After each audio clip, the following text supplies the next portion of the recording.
How's it going, everyone? Welcome to 49ers Coast to Coast. I'm on the West Coast, Grant Cohn. That's Jason Aponte of the East Coast, representing the East Coast, out of the East Coast. I love when people say that, out of. Yeah, you're out of Jersey. I'm out of Oakland. And today we're going to be talking about quarterbacks. We have to, but we're going to keep it to a minimum, and we're going to sandwich it in between a whole lot of other stuff because I know you want to talk about quarterbacks, but at the same time, you don't want us to talk about quarterbacks because it's all we do, and it's been nonstop speculation. It's time for them to actually pick one. So let's start with the stuff they did yesterday, Jason. They signed a running back, Wayne Gallman.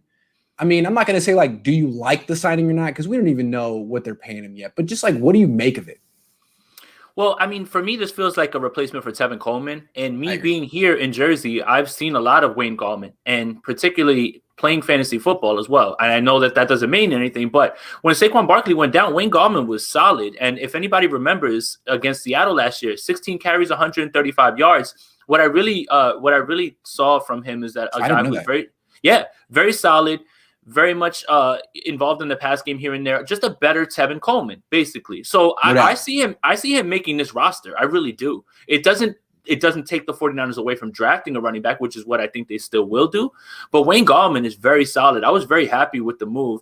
Another thing that I took, there was about a 5 or 6 game stretch from last year where yards after contact are through the roof, and that would have been the highest on the team. He's a tough back. He's very solid. He's just understated, and he just sat behind Saquon Barkley. He's a solid move, and if he replaces Tevin Coleman and he becomes a part of this rotation, having a rotation of Mostert, Wilson, and Gallman, and let's say they draft somebody, that's a very, very, very solid backfield and will lend itself more to the rotation that Kyle Shanahan wants to run. Yeah, he's 215 pounds, which would make him the biggest of the rotation.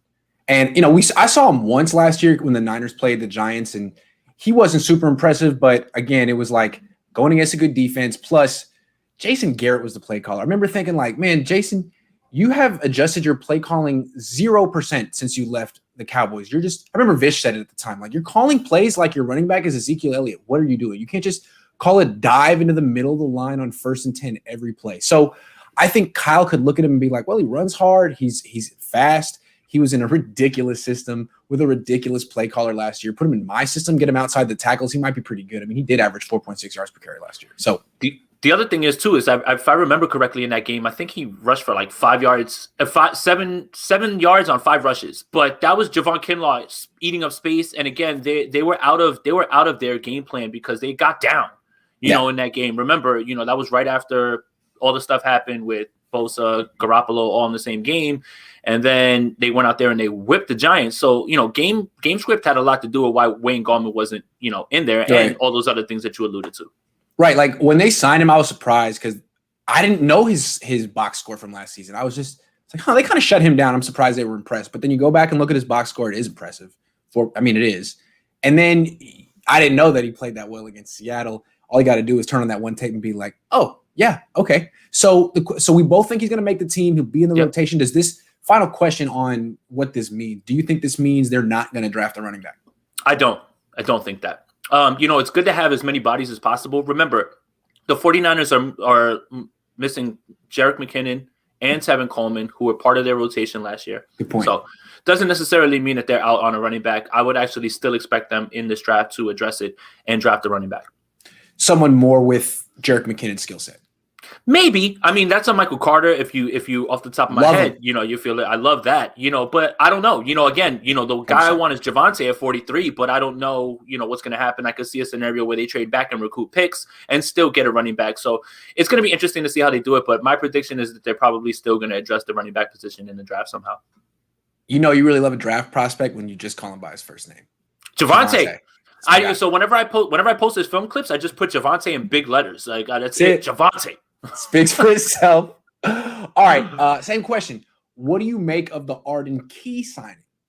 Yeah, just a better Deion Jordan. Again, when it comes to pass rush, you can never have too many guys there as well. If you were banking on someone to get the potential of Arden Key out, it is Chris Kasarik.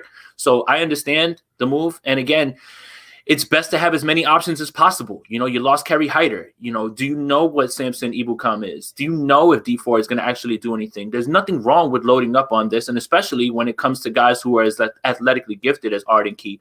So I completely understand it, and as I think it was Andrew said on our podcast last night, it's almost like pitchers. You can never have too many, especially when it comes to edge rushers. So I love the move, honestly. Again, it's a low risk, high reward move. Sit in the same lane as a Deion Jordan, a guy who's going to be rotational. You always want fresh legs. And again, we still don't know if Nick Bosa is going to go right back to a full on count, snap count regimen. Is it going to be every single down, or is it going to be here and there? So you're going to have to try to spell him if he ends up being tired, or if you're not trying to put too much pressure on that knee. So I like it. These are two very solid under the radar moves. Not going to get anyone excited, but I understand the vision.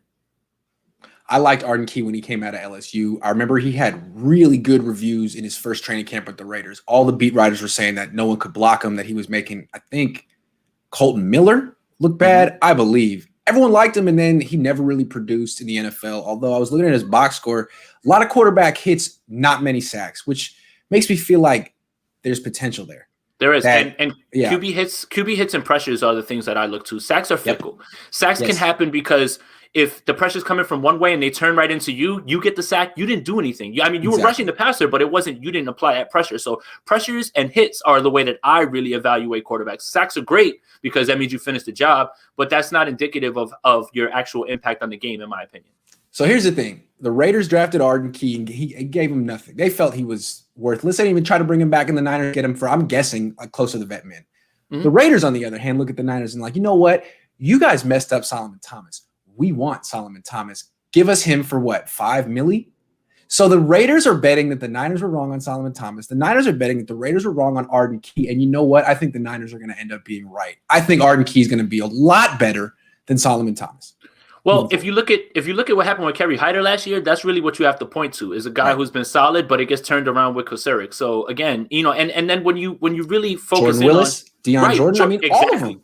Yeah, exactly. And they all had their impact here and there in games, but it was because of the system that they were in. Now, if you're talking about bringing back all of those other pieces to have them complement that, what are we talking about? That's a perfect move right there. If you do have Nick Bosa on the other side and you're sending him, he's likely to see those single coverages. So I understand exactly what they're doing, and they're betting on talent. They're betting on their guys to, make the most of that talent. So, okay, we made it about 8 minutes without talking quarterbacks. All right, that was a record. That was not bad. That was not bad at all. Let's just do. I got 2 quarterback questions, and then we're off it. All right, this is it.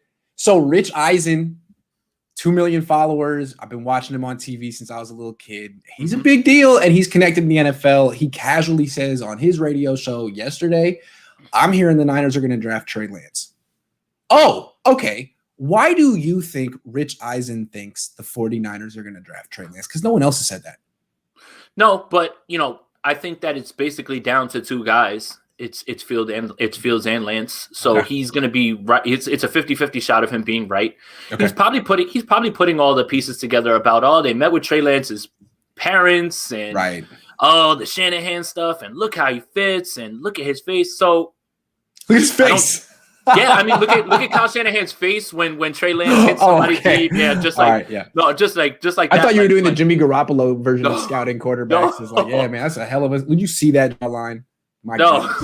He is a really, really big guy. But no, I mean, I think it's more like, I'm not trying to downplay whatever it is that he thinks he knows. But I do believe in my heart that it is Fields or Lance. Okay. And he's making his assumption based on that. So no one knows, but he thinks, and he wouldn't be off. Like that's not the craziest thing in the world. Is that what I preferably want over Justin Fields? No. Would I be shocked if it was Trey Lance? Nope. So I wouldn't be shocked either. I just think it's funny. He said it in such a way that made you think he's saying he heard something. He said it. I mean, he's not saying like, hey, look, this is an educated guess. This is me putting what I'm hearing is they're going to take Trey Lance. And again, we know the Niners don't leak. So this is very interesting. Where are you hearing this from? And why did they want to put this out there? My theory, I was just on a couple hours ago with Jesse Naylor. I don't know if you know him, but I floated this theory to him and he was intrigued. My thing is that I think the Niners want Zach Wilson. And I think they've been one after another leaking their interest in Mac Jones to see if they can get the Jets to blink.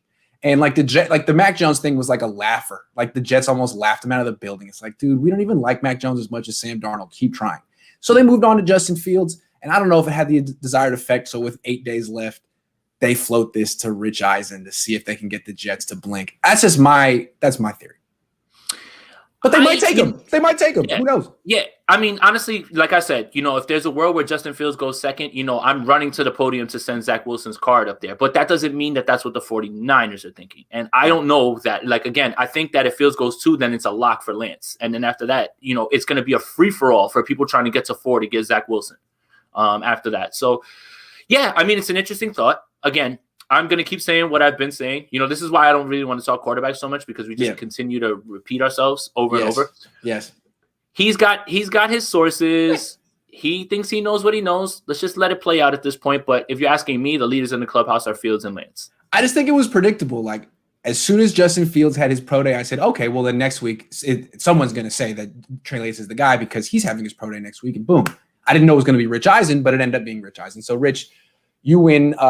You fell for the trap. You win the bingo contest here. All right. Second and final quarterback question. But this is something we haven't talked about. I think this is interesting. When I first brought you on, the first inaugural episode of 49ers Coast to Coast, if I remember correctly, your favorite quarterback was Trey Lance. Now, this was early in the process. We hadn't watched. All of our opinions evolve. I'm just curious as to how you evolved to preferring Justin Fields. I'm really curious. First thing I had to do, this is my first year doing this. First thing I had to do was strip away all of the narratives that are thrown at me. OSU people can't, put together quarterbacks, run first, can't read the field, things like that. Okay, so in the beginning, you hear all those things, and it starts to cloud your own evaluation, right? So when I dug into Trey Lance's tape, what I saw immediately was I saw the rocket arm, I saw the Shanahan concepts, I saw exactly how he fits, and I thought, man, this is an amazing fit. Mm-hmm. Then I really dug into Justin Fields, and I saw the accuracy to all 3 levels. I saw the toughness and all those things that were not presented as the first thing you hear about Justin Fields started to pop off in my mind. And that's when things started to change. It didn't change from, oh, I'm completely off of Trey Lance. It just changed from, I prefer Justin Fields because for me, Trey Lance can start week 1, but I would prefer he sat 1 year. I think Justin Fields is more ready to go this year. And again, that ties into it a little bit more as well. So when I saw them going up, when I tried to, tell nobody, because I'm just telling people on the show, nobody listens to me anyway. Hey, you have to get to 3 if you want to get your guy. Yeah. When they got to 3, I felt like, okay, this feels like they want to go. They have their guy and they know who it is. And I thought it was Justin Fields. But that doesn't take away from what I love about Trey Lance. And I know how Trey Lance fits in this offense. And like I said, I will not be upset even in the slightest if he's the pick. But yes, my process changed because I didn't know the process in the beginning. Okay, so I start with Trey Lance, and I'm taken by him, and I'm just like, look at all of these things, and then we start to dig into everybody else. Because remember, my thoughts have changed, from straight up hell no to Mac, and then like, okay, I kind of see it now. I see what you guys are talking about, but you have to be objective down the middle. So and that's the thing. So I didn't like Trey Lance at all at the beginning. No, you didn't. I wrote him off. Remember, and now the more I hear about him, the more I interview people that have coached him. I'm like, oh, okay, I definitely see the upside here. I can see it. I mean, 300 throws, it's a whole lot of faith and guessing, but I totally see the positives and why people like him. It seems to me that what you're saying is you feel Justin Fields is just more pro ready, more of a sure thing. Yeah. I mean, right now he is, but I had to figure out, and this is part of the process that I'm going through now when I talk with other people, I had to figure out what ceiling meant, right? And upside, because people use those words when they can't quantify what it is they're trying to say. Mm-hmm. So I was taken by, oh my goodness, he looks like, Josh Allen down the line if he plays well, if he moves, and those things. But then again, you have to kind of project where they're going to go as opposed to what you see. So like last night, on sprint right option, that's a nice little plug. Vish and I, we did our quarterback comps across the board for all 5. Yeah. And we really got to a good discussion about what you notice about him now doesn't mean what he will be. So if I comp a player to them, I'm not telling you that that's their ceiling. I'm telling you what I see right now. But fair. Yeah. Okay. So I guess my question is, you anticipated it. Mm-hmm. I know you like Justin Fields better, and I'm not trying to get you to change I'm just asking follow-ups. Yeah. Do you think Justin Fields also has a higher ceiling than Trey Lance? Depending on what how you define ceiling. Okay, why? I do. Only because he's ready to go now. And what I see is, the one thing that Trey kind of struggles with is the accuracy thing. And that's what Justin has in spades, and that's what I'm talking about. So that's the thing, right? So he's pro ready now. And if he evolves from what he is now, that is very scary. If you're talking about 3-4 years down the line, and he starts to hit a ceiling, his ceiling is like Dak Prescott Turbo Edition. True. Like absolute Turbo Edition. Only thing that concerns me about Fields, and I know we've had this discussion before, we'll stop in a second, I swear, is the time he holds the ball is 3.11 seconds. That's a long time, and it's not. There's any number of factors that go into that, but I guess, and it's funny. I just interviewed Jim Moore Jr. about Justin Fields, and one of the things he liked about Justin Fields was his decision making. He's a great decision maker. I mean, look at his TD to INT ratio. So it's hard to even say, but when you look at the time he has holding the ball, and then those clips of his picks against Indiana, it's like, what are your instincts when things break down? Like, are you trying to do a little too much? One of the things I like about Trey Lance as I've dug into him is he checks the ball down. He gets the ball out of his hands. He's decisive. There are little things about Trey that I like a lot. Not to take things away from Justin. And here's the other thing. Everybody likes to point to me about the interception thing. It's like one or two plays. They're just concerning. It's like no, but I'm not talking about Justin Fields. I'm talking about Trey. So Trey had a perfect season, no interceptions. Did you watch all the games though? Because no, I'm sure there are a few. There's dropped interceptions. Yeah. So everyone has that. So look, again, numbers have to line up with film, and it has to all make sense. So Deshaun Watson threw a bunch of picks in college. It's just it's one play from Justin Fields. It's playing against Indiana. He's going down. It should be a sack, and it's not his fault. It was not his fault. But a foot and a half off the ground, he throws it up for grabs. And that's just that one play that's like, I guess it's hard to just that's really hypercritical to look at one play. But you know what I'm talking about, right? Of course. I told you that's my negative with Justin Fields is that sometimes you gotta just live to play another down sometimes. Dude, and he's relying on his athleticism because he knows he can make a play, and he's gonna. So I'm not gonna knock him for that because sometimes that works. Yes. But sometimes throw that ball away, maybe take that sack sometimes. That's it. And I just like that such a crazy athlete. I feel like most athletes have that problem at quarterback. Like, why would I want to get rid of the ball? Good things happen when I hold it. That's true. It's been like that your whole life. But Trey Lance is one of these rare mega athletes who's also like almost safety first, man. And he's very mature for an inexperienced quarterback. I didn't expect that. I mean, he's very smart. Super smart. Anyway, that's enough quarterbacks for the day. Thank you for indulging me, everyone. Thank you. Jason, thank you for indulging me. Everyone, thanks for putting up with it. Now we're going to get back to the good stuff. Cornerback. When should the Niners draft one, and who should it be, and why? Man, I mean, if Trent Baalke was here, I mean, I know it's not an ACL, but he would try to get Caleb Farley as quickly as possible. Yeah, but Caleb Farley has a chance to be cornerback one. It's just the back injury is going to make him slide. And I think that the 49ers definitely should draft the cornerback. And I talked about it. You tweeted about it. Yeah. And remember, I wanted AJ Boye. I told you, again. That was one of the rare negative tweets that popped off. Like, Niner fans were like, hey, man, he's got a point. Yeah, you do. He's got a point. Yeah, you do. So look, basically, again, I hate to go down this road. I don't want to, go negative or anything like that. But Jason Verrett's season last year, is that the exception or the rule? And if he's injured, and he did pull his hamstring and miss half of training camp, so you got to be prepared for at least him to miss it sometime. You got to be prepared. Yeah. Yep. So I mean, that's the thing. It's that injury happens. Mosley right now is the starter. After that, the depth becomes Webster, Tim Harris. Spoon's not even here. Dante Johnson. Spoon's not even here anymore. No. So you either have to address this in the draft, which I think you should, because then you reset the clock on that, and it's somebody that's going to be there for years before you have to pay them. Mm-hmm. Or you address, you should do both. Honestly, Casey Hayward should be signed, and you should draft someone right now at this point. The thing is. Last year, what was shown was that when the pass rush disappeared, the secondary actually picked up the slack. Hell yeah. And if the secondary takes any sort of drop off and Nick Bosa can't do what he was normally doing, bad defense.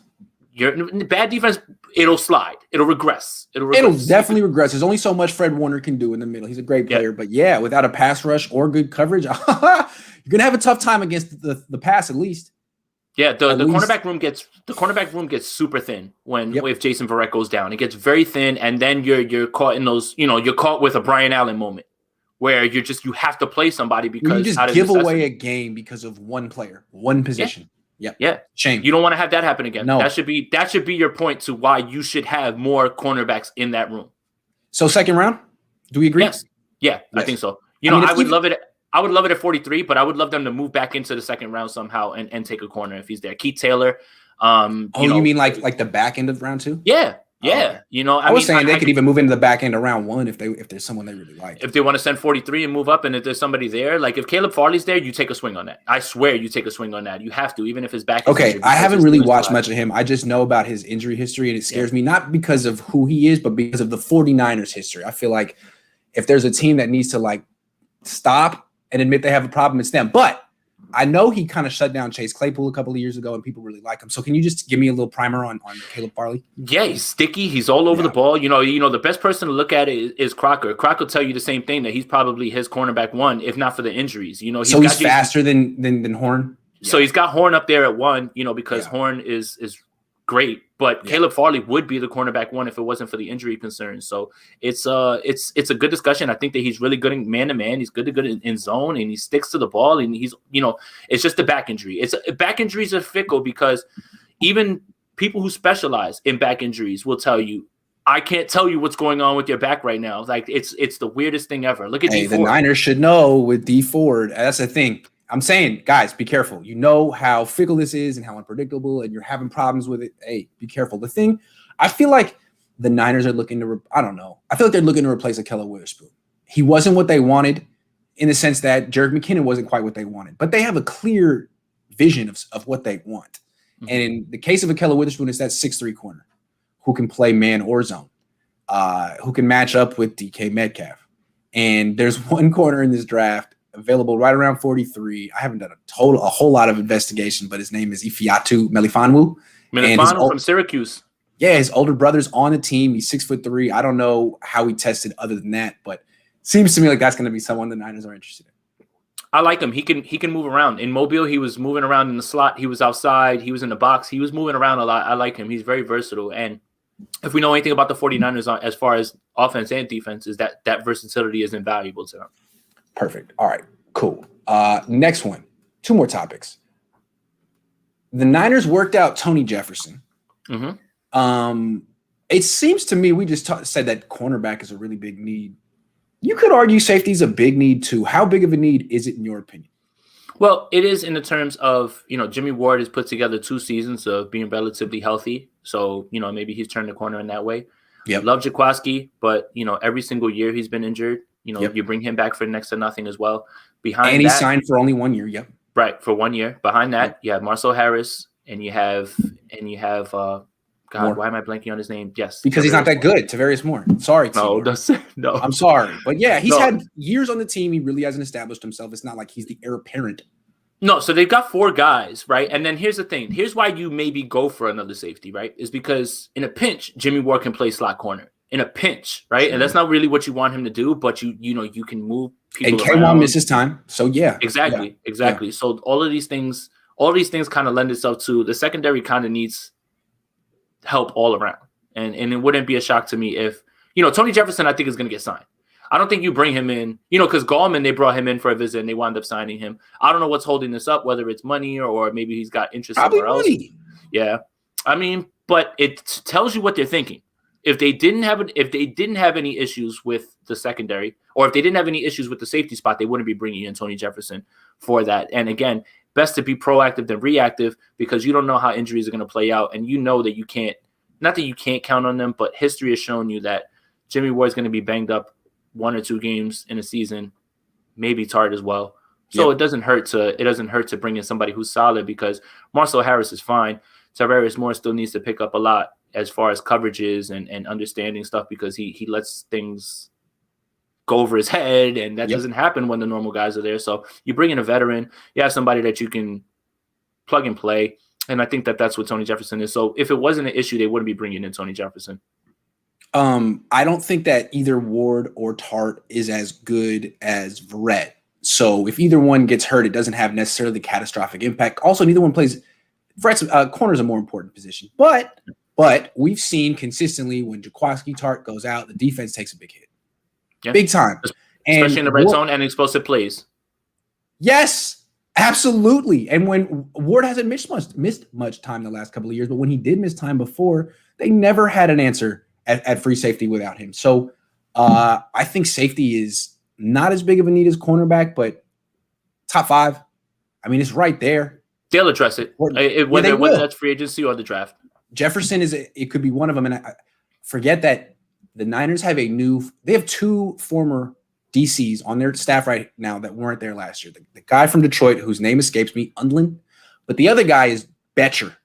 Mm-hmm. Betcher was in New York the last couple of years, but before then he was in Arizona, and I believe he coached Tony Jefferson. So new guy with players that he's familiar with. That's good. I didn't know that. Yeah, Tony Jefferson. There you go. There you go. All right, last topic. Nailing it. Watch me be wrong on that. No, I think I'm right. All right. So we've been talking about who the Niners need to get as their number 3 receiver. Wide receiver is always a fun topic.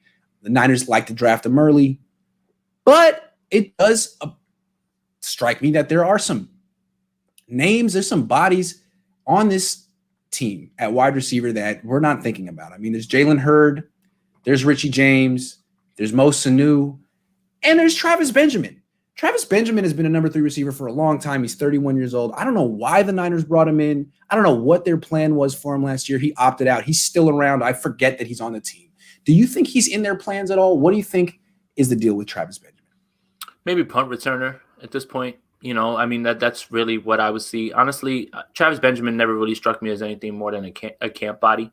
You also, when you were listing your wide receivers, you forgot the biggest River. Probably. Did you know that Zach Wilson follows River Craycraft on Instagram? It's the truth. Uh-oh. It's the truth. Uh-oh. Boom. Zach to San Francisco Back to the confirmed. Bay. There you go. Thank River Craycraft for sealing the deal. No, honestly, I expect them to address in the draft, whether it's somebody like Amari Rodgers, somebody later on in the draft that we talked about, Austin Watkins, Marquez Stevenson, guys like that later on. They would definitely address. Marquez Stevenson and Austin Watkins are probably going to go 5'6". That sounds bright. That sounds bright. And they always wind up taking a wide receiver, right? Jawan Jennings the year before, so they'll make a move. Austin Watkins, incredible story. The kid has 1 drop in his entire career, and he could name it for you immediately. He knew exactly what it was, and he wasn't shy about, man, this is how hard I work. I know exactly what the drop was, what the play was, and everything. And he really has a solid work ethic, and the 49ers have reached out to him. They've spoken. His mother works 3 jobs. His mother works 3 jobs. And the thing that I walked away with when I heard him speak was, you haven't made it in the league until you get your second contract. And I thought that was really good. So Austin Watkins is somebody like that. Craycraft will be the new Kendrick Bourne. Probably not. I think they're just going to draft somebody. I think that's it. They're definitely going to draft somebody. And then again, the reason that you need to draft somebody is because Deebo Samuel gets injured. Yeah. You can't run out. We saw what a potential wide receiver group could look like if everyone is injured. Deebo was hurt. Deebo was out. Ayuk had COVID. You ran out. Craycraft, Richie James, Kevin White was out there. That's how bad it can look if you don't really address this. So Travis Benjamin, while he provides that deep threat because he still is fast, I don't really see him having an impact on this team, especially not as a number 3. Yeah, I mean, they like Jawan Jennings. They like Jalen Hurd. I'm sure they'd like one of those guys to emerge, but I was at training camp. Jawan Jennings did nothing. Jalen Hurd, he seems impressive that 2 weeks that he played that one time. So I don't know. It seems like they got to definitely draft a wide receiver, but maybe not in round 2. If they take a wide receiver over a corner, I'd have a problem with that. But I don't think they will. Depends on the receiver. This receiver group is really, really deep. Like somebody like Newsome from North Carolina, if he's on the board at cornerback and you can take him there, I have no problem with that as well too. But, I kind of just been going off of previous draft classes. They always find a way to address wide receiver, and I don't think that this year is going to be any different. So I see it happening. I just don't know what round. And it depends on who they like, honestly. We don't know. We didn't know that Brandon Ayuk was so high on their board, last year, but that's different. He's a number 1 wide receiver. So as far as that, it just depends on who they covet. I love Amari Rodgers because he profiles like Debo. Marquez Stevenson's really good. Austin Watkins is really good. There's like Frank Darby. There's other guys. There's plenty of guys in this draft, honestly. This is a very deep class for wide receivers. If they're looking for like a Kendrick Bourne type in the mid rounds, is there one? Or if they're looking for a Trent Taylor type, because they like that type too. And Wes Welker's their guy. Amari Rodgers isn't super fast. He could live in that intermediate range just like they do. Kendrick Bourne's really good at getting to the sticks and making clutch catches. I'm not trying to downplay him at all. So like that's something that's not going to be easily replaced. As much as people want to say that about Kendrick Bourne, understanding those big plays and making them happen are two different things. And he does really well with those things. And that will be missed. It definitely will. And especially if, God forbid, this team takes on injuries like they did last year at receiver or anywhere else. Yeah, I mean, it's going to be something they have to address. I just don't see Travis Benjamin as being the one who will be the Kendrick Bourne type. You hear that, Travis? He's betting against you. What are you going to do about it, Travis? He's calling you out, Jason. He's going to yell at me. He's going to yell at me on Twitter. Jason, man, thanks so much for coming on. I really appreciate it, man. Grant, thank you, man. It's been a good day today. Got credentialed for the NFL events and stuff today, so stuff is happening. Yeah, so I can't. Yeah. So the bloggers are, we're moving up a little bit, So what's your first event going to be? So it would have been the draft, but the actual cutoff date was April 9th. I got my approval today. So when I was able to log in, it was still there, but they also said April 9th. But whatever is the next event, whether that's whatever, I don't know what it's going to be, especially when it comes to COVID, I'll have a shot. I'll have a seat at the table. I just got to find my way out there. That's so cool, man. You're coming up, Jason making moves. Because of you. You're the star. Because of you. Appreciate you. Appreciate you, man. Thanks, everyone, for watching. See you tomorrow.